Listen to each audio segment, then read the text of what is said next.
عشق و عاشقی تهمین ارسلان با برادر قیس الفت شهزاد الفت و جنگ قیس الفت با تهمین ارسلان که اصلا باورتان نخواهد شد.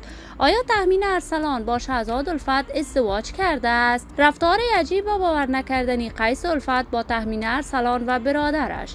من در این ویدیو پیرامون حقایق همین ماجرا خواهم پرداخت، پس در ادامه با کانال دنیا اینفو باشید.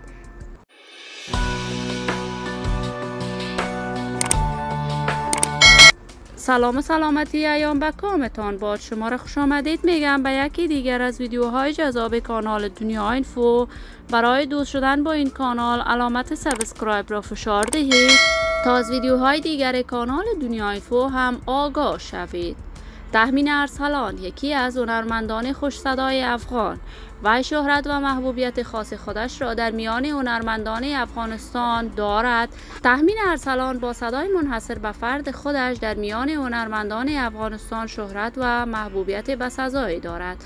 وی بالخصوص با سرودن آهنگ دوگانه محلی با مهراج وفا به قله‌های موفقیت در هنر موسیقی افغانستان دست پیدا کرد.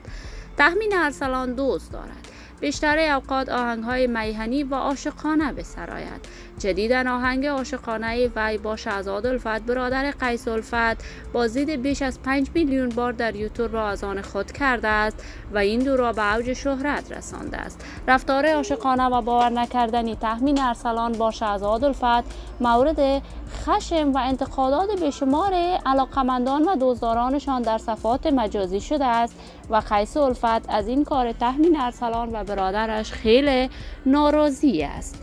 شهزاد الفت علم هنر موسیقی را از برادرش قیس الفت آموخت.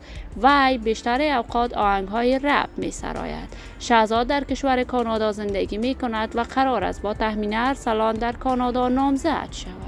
من آرزوی موفقیت، سعادت و کامیابی برای تمامی هنرمندان کشور خود از بارگاه عزت لایزال تمنا دارم.